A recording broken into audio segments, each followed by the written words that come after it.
Bécaye xam nga lu ma jaaxal. waaw mooy ku ne sori nga doog a ñëw. te ku ci nekk sa tàmmoñ nga jiital te jar na la wax ci loolu. dañuy dox daje.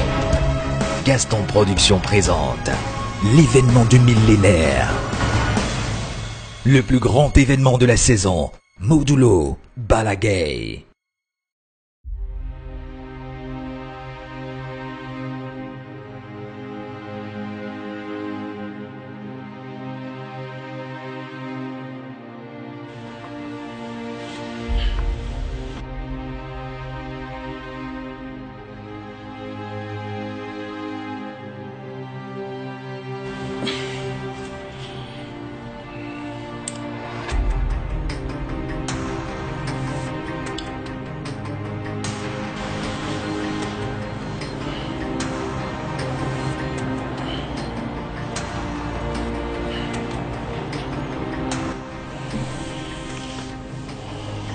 Voilà.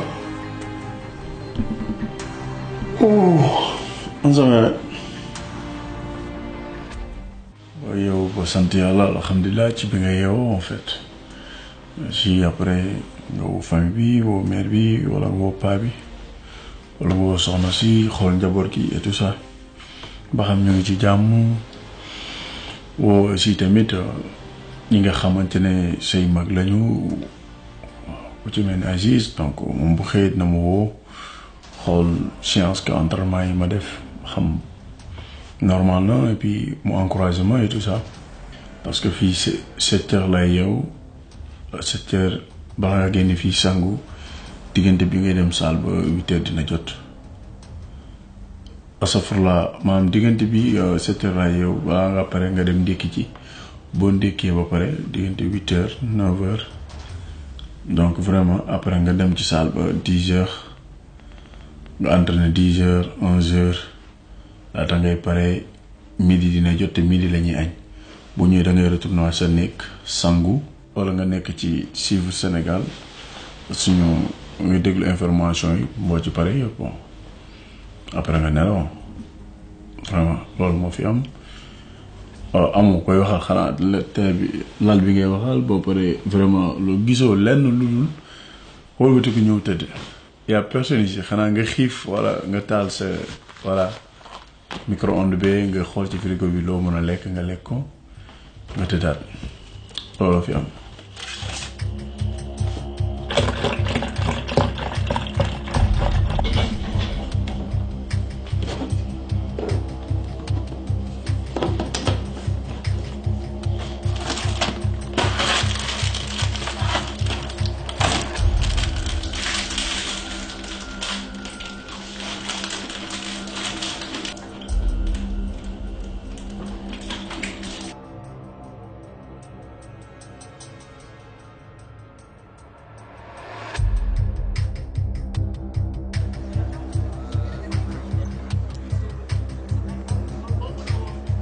Salle, lekk, naan, tëdd. Pendant 1 mois et quelques tu sors pas.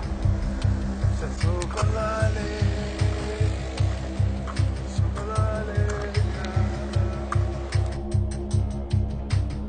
Combat bi tax nañu tukki mais en fait lu des suñu carrière bëgg nañ ko liggéey lu sérieux teg ko ci yoon mu jaar yoon ñu xam fi ñuy taxaw xam fii aussi tamit ma ànd seeg sumay encadrement ki ci njëkk mooy Aziz Ala Ndiaye suma mag suma xarit donc bu ma ñëwee fii à grâce que moom il a dépassé beaucoup de l'argent gis ngeen lekk yi ni mu mel te fii xam nga ne lekk metti na lépp moo ko def donc di wax ne li mu ci def bëri na donc Balla Gaye ci venu en Paris juste on travaille dur sérieusement et correctement et voilà aujourd'hui je suis venu en salle de musculation. T'as le sourire, donc ça va. Si t'as le sourire, c'est ce qu'il faut. Ok, bonne séance. Mais juste on a coaché la musculation, mais là. C'est pas la première fois qu'on reçoit des lutteurs de renommée, mais là on a une personnalité avec ce combat qui est très attendu, je crois début février, hein, c'est ça. Il se comporte très bien, on a une relation avec le Sénégal qui est très proche, et puis ces gens-là ont une éducation et un savoir-vivre qui est extraordinaire. Donc vous le voyez, il arrive, il passe presque même inaperçu, mais pourtant avec son gabarit et son renommée, donc ça veut tout dire. Et puis il est mélangé avec d'autres disciplines et c'est ce qui fait la richesse de cette maison qu'est l'INSEP. I meet women, discreet women, street women, slash, cocoa puff, sweet women, make you wanna women. Et là, vous allez le filmer dans sa séance de préparation physique avec un expert qui a été médaillé olympique aux Jeux de Pékin. Donc voilà, il va faire sa séance. Il a des séances aussi spécifiques à l'approche du combat, qui est plus spécifique lutte.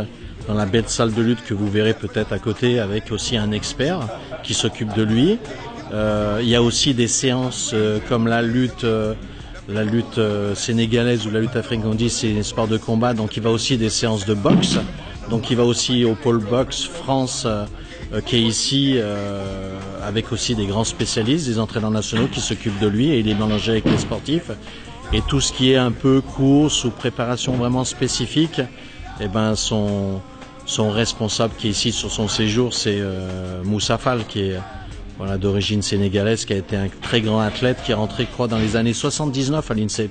79, donc peut-être vous étiez pas né, vous encore, donc voilà, très grand champion. Et non, ça se passe très bien, et il a un programme vraiment spécifique. Mais là, on parle de l'entraînement, mais il a aussi un programme de récupération. Il peut aller aussi au médical s'il y a la moindre chose. Et puis un suivi aussi une nutrition, puisqu'à l'INSEP, il mange au self, et aussi il a un programme de nutrition pour qu'il soit à même d'amener et puis enchaîner tout ce qui est les séances de toutes ces préparations. Donc il faut qu'il s'alimente bien, qu'il mange bien, qu'il dorme bien, qu'il récupère bien, pour qu'il soit et qu'il se prépare au mieux pour ce grand combat, je crois, que tout le monde attend. Et je serai parmi d'un de ses premiers supporters, et je pense qu'il y aura beaucoup de gens qui le supporteront pour gagner ce combat.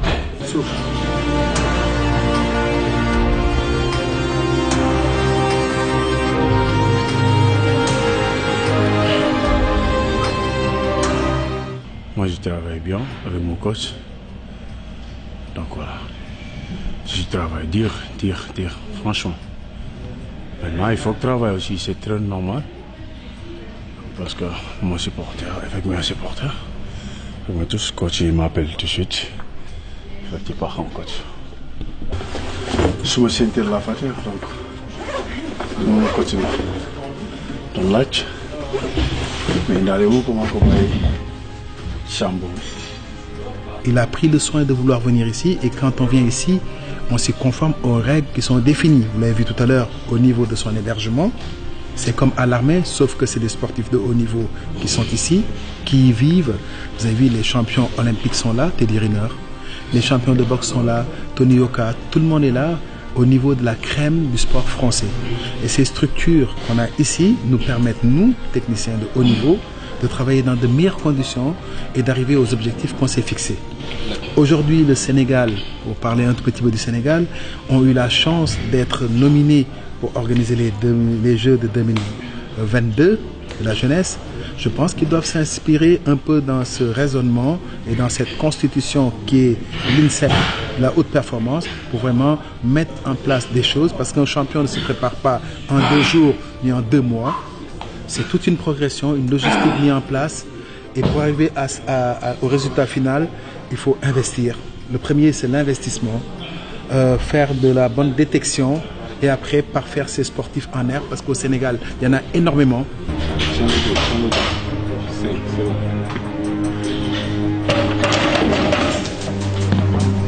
Coach Bouba, en fait, encore Dabaya. Il s'appelle Dabaya. Non, bon. Terrain bu fi ñëw ba léegi moo yor physique bi, musculation bi tout ça.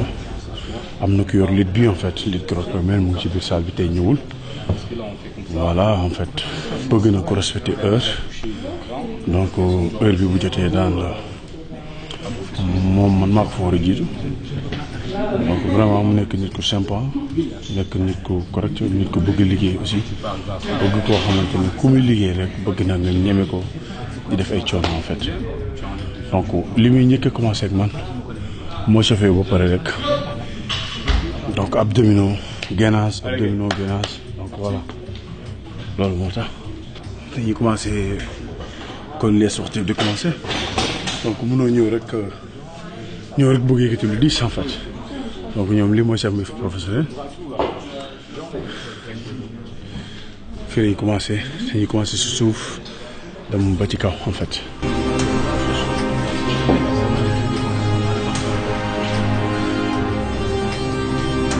On est dans une prépa physique. Pour le moment, il essaie aussi déjà de maîtriser son environnement. On essaie de s'accaparer du lieu progressivement. Et à partir du mois prochain, on entre dans le vif du sujet avec quelque chose de plus sérieux, avec des objectifs un peu plus précis. Pour le moment, on n'a pas d'objectif précis. On se remet en condition physique petit à petit, mais il va être prêt. Son adversaire ne nous intéresse pas. On sait qu'on est plus fort. Maintenant, on va être encore plus fort. C'est tout. On s'entraîne, on ne pense pas à lui. Pendant 20 secondes, tu vas à fond, tu pousses au maximum. Là, je peux voir au moins 500 watts là.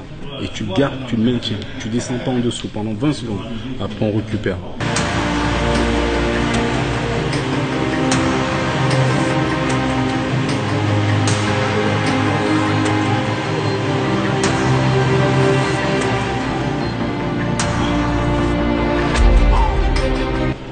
Là, c'est 20 secondes de récup. Hein. Et après, c'est comme le combat. 20 secondes d'attaque, 20 secondes tu gères, 20 secondes d'attaque, 20 secondes tu gères. D'accord? Come on. Do or die. Travailler ou mourir.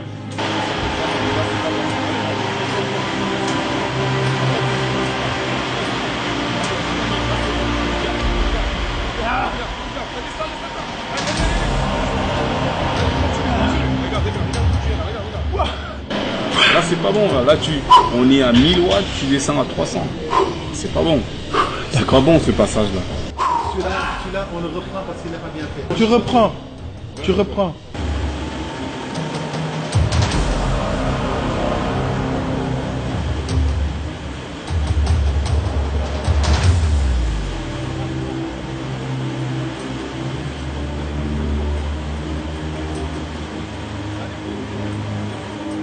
Là, c'est pas mal, là, ce passage-là. Là, c'est bon. Allez, récupère. Continue à pédaler. Allez, continue. T'arrêtes pas comme ça, continue à pédaler. Et quand tu fais du lactique, il faut que tu pédales. Après, il faut pas que tu t'arrêtes. Ça pique. Non, t'arrêtes pas. C'est les 2 jours de volley. Continue. Là, il a plus de canne. Là, il sait qu'il est mort. Allez, là, tu te prépares. Là, c'est parti. Allez, on y va. Go. Parti. Là, tu m'as bouffé une seconde. Allez. Là, c'est bas, là. Ça pousse. Tu vois, ça pousse. Monte. Fais-le monter. Fais-le monter.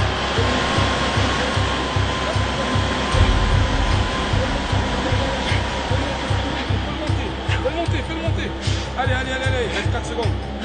Allez, ça pousse. Là, c'est bon. Allez. Là, c'est bon. Le truc, c'était les vacances, hein. On te donne 3 jours, tu voles 2 jours, et là, tu es ici pour rigoler. N'importe quoi. Laisse-moi tranquille. S'il te plaît, laisse-moi. Non, mais tes états d'âme. Attends, je suis fatigué, mais quand même, là. Le problème, laisse-moi C'est les 2 jours que tu m'as volé. Laissez-moi son 2 jours. Ici, le règlement est braconnier. Dans la mesure où toutes les personnes qui sont là, ils ont un objectif bien précis. C'est manger, s'entraîner, aller à l'école s'il faut y aller et dormir. Ce sont ces 4 distractions qu'il y a à l'INSEP. À l'INSEP, on accueille des gens qui ont une tête et des jambes après. Donc ça veut dire que l'objectif de l'INSEP, c'est de travailler et récupérer le cadre s'y prête. Donc il n'y a pas de bamboula, il n'y a pas de sortie, il est restreint. Tout son bien-être est entre 4 murs rouges, ici. Toujours avec séance d'entraînement. Donc, il faut adapter. On change de séance. Donc, séance, oui, change de côté. Semaine passée, je me suis ak semaine bi du benn semaine bi mooy bi ñu gën maa ngi doon sofu tu vois semaine bi ñoo ngi koy liggéey endurance musculation endurance ba xool bi musculation nañ ba pare ñuy téye chrono bi pour 1 minute par accélération 1 minute par accélération tu vois te man pareegu ma donc damay dem bàyyi mu dem ma sàccaat sama bopp pour toujours bu ñëwee rek ma mën a am fond pour loo xamante ne dama koy maintenir. donc kon coach bi dem na damay sàcc sama bopp donc moom pare naa ak man voilà.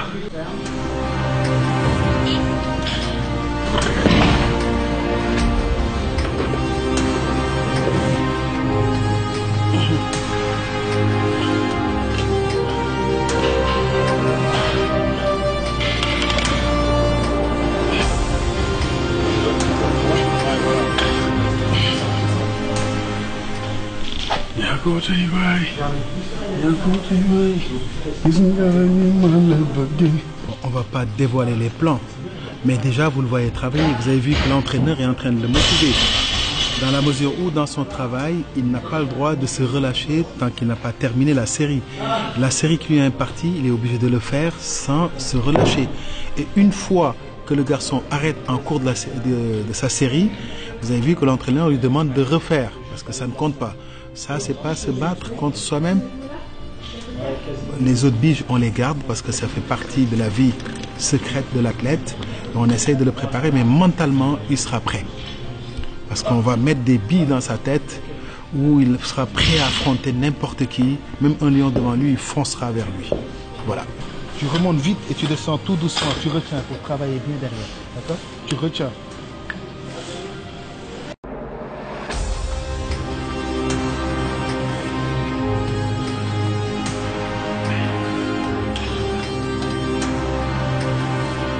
waaw différent fii moom parce que tey bu dee Sénégal la di nga am ñetti coach mais doo leen bokk saal temps bi fi ngay nekk ak diiran bi ngay àggee da ngay sonn mais fii fi ma nekk sama nekk fa la nekk salle de musculation fa la nekk salle de boxing fa la nekk lutte gréco-romaine fa la nekk boxeur bi fa la nekk athlète bi fa la nekk lépp mu ngi fi loolu mooy différent bi moo tax mu sérieux ku nekk ak sa heure bu jotee di nga ñëw heure liggéey heure pare nga dem sangu lekk te di nelaw donc loolu aussi tamit bokk na ci différent bi moo waral mu nekk lu sérieux bu correct liggéey lekk te di nelaw wax ak sa famille te di nelaw donc l'heure rek moo fi am.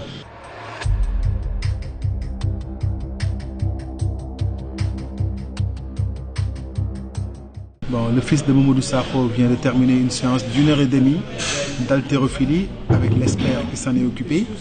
Et là, il a pris sur lui-même pour faire un travail personnel, pour s'en rajouter un peu d'influx à lui. Et là, il va aller dans sa chambre, se laver, prendre des vêtements propres et venir au niveau de la récupération ou une séance de balnéothérapie l'attend, de cryothérapie, de hammam et de natation. Et après, ça sera la fin de sa journée. Il retournera dans sa chambre, récupérer un peu et après prendre son dîner. Et après le dîner, direction à la chambre jusqu'au petit matin, petit déjeuner. Après rebolote, le travail continue.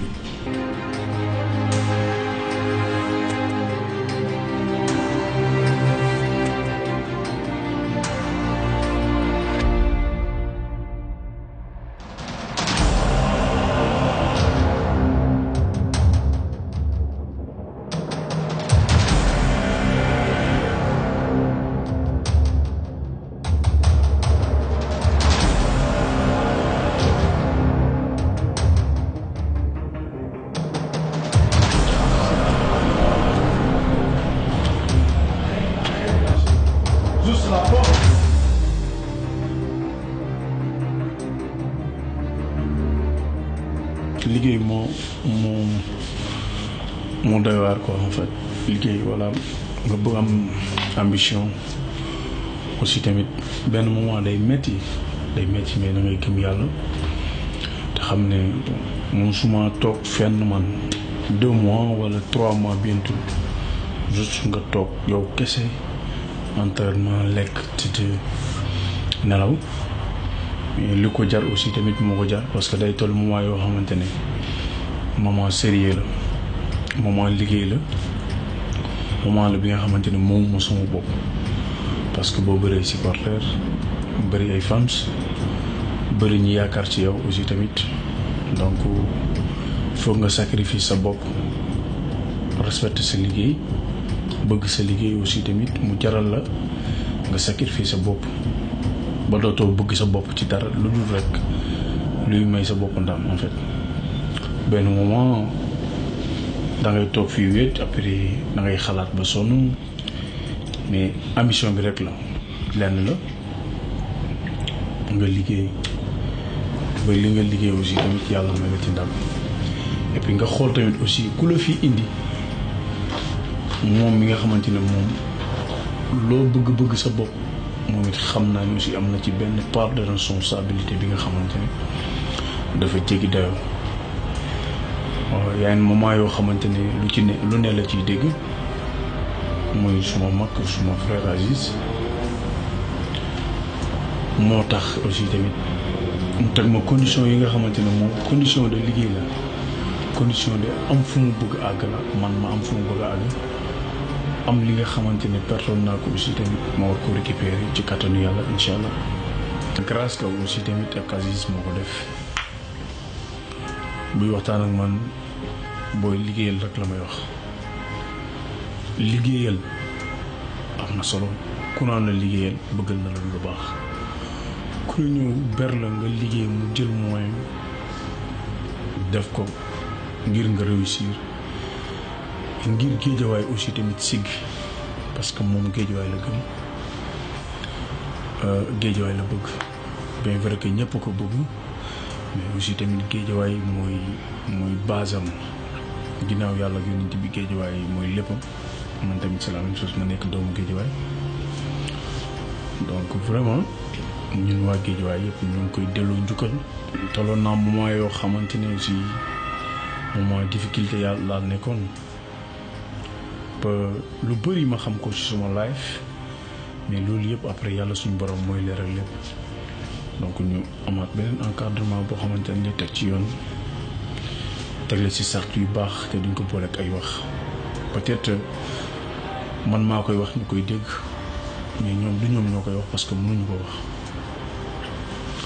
vraiment aussi tamit mu nekk mën naa ko wax mu nekk suma agent mu nekk suma lépp boo gisee may wax nii parce que c'est la première fois.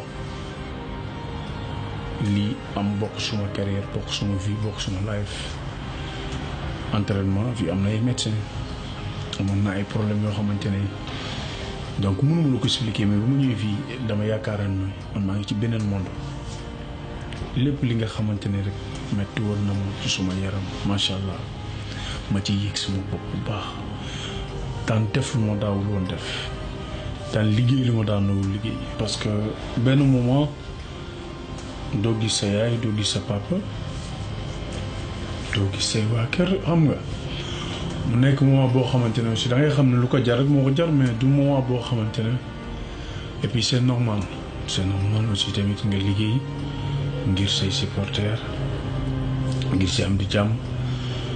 ba Aziz benn jour mu waxtaan ak man mu ne ma dinaa la indi sa jabar mu seet si la ñëw Bercy après mu delluwaat ma ne ko ok merci beaucoup. donc mu xam et puis coono yi may daj mu xam ne vraiment mënuma la ko sax expliquer parce que tey nga am famille am yaay am papa gisoo leen ngay liggéey ngir ñoom vraiment ak say supporters ak say am di jàmm di ñaan yàlla aussi tamit liggéey bi nga xamante ne liggéey nañ ko fi rek yàlla suñu borom may ko ñu ndam ci barke Yonent bi sallallahu alayhi wasallam te dinañ ko am parce que liggéey nañu vraiment lu war a mën a may ndam wala lu dépassé ndam.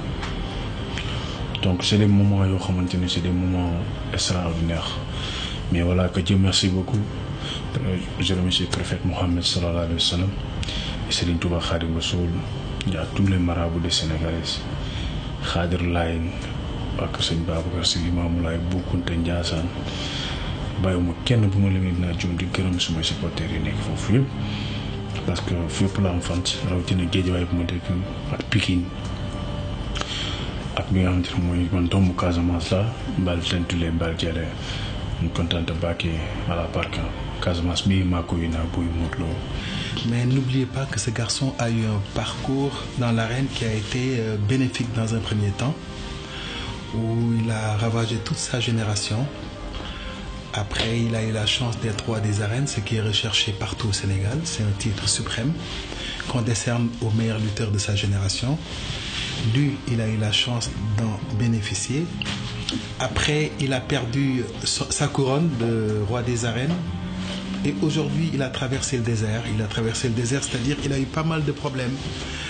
Moi, ce garçon, quand je l'ai retrouvé ici à Paris, à l'INSEP, j'ai halluciné. Et je ne vais pas rentrer dans les détails. Lui, il sait, je sais. Et les gens qui s'en occupent ici savent aussi. Donc, c'est pas la peine de rentrer aux détails près. Mais le fait est d'être venu ici, en France, envoyé par son mentor Aziz Ndiaye. Et Aziz s'est sacrifié vraiment pour le mettre dans de très bonnes conditions. Parce qu'ici, c'est le temple du sport de haut niveau français. Dans la mesure où tous les sportifs nantis auréolés de gloire dans ce monde sont issus de ce patelin. Y compris moi, j'ai passé 12 ans de ma vie ici, où j'ai fait des études de haut niveau, du sport de haut niveau qui m'a valu pas mal de satisfaction. C'est un choix, hein, parce que la vie découle que d'un choix. Et son choix a été, dans un premier temps, d'être bon, d'avoir ravi le titre de roi des arènes, de l'avoir perdu, d'avoir traversé le désert. Et aujourd'hui, il est revenu ici pour se refaire une santé de fer. Donc, on a des objectifs bien précis qu'on a mis en place. La première chose, c'était de remettre d'aplomb. On est sur la bonne voie. Et là, il est dans une préparation foncière qui va l'amener sur 3 étapes. Donc, une préparation foncière où on essaie de regrouper toutes les qualités physiques requises pour le remettre dans le bon chemin. Après, il y a une deuxième partie de la préparation, je vous laisse le deviner. Et la troisième préparation qui sera préparatif pour son combat contre Modulo. On dirait que tu es fatigué là. On dirait que tu es fatigué. Oui, c'est ça. Fous-toi de moi.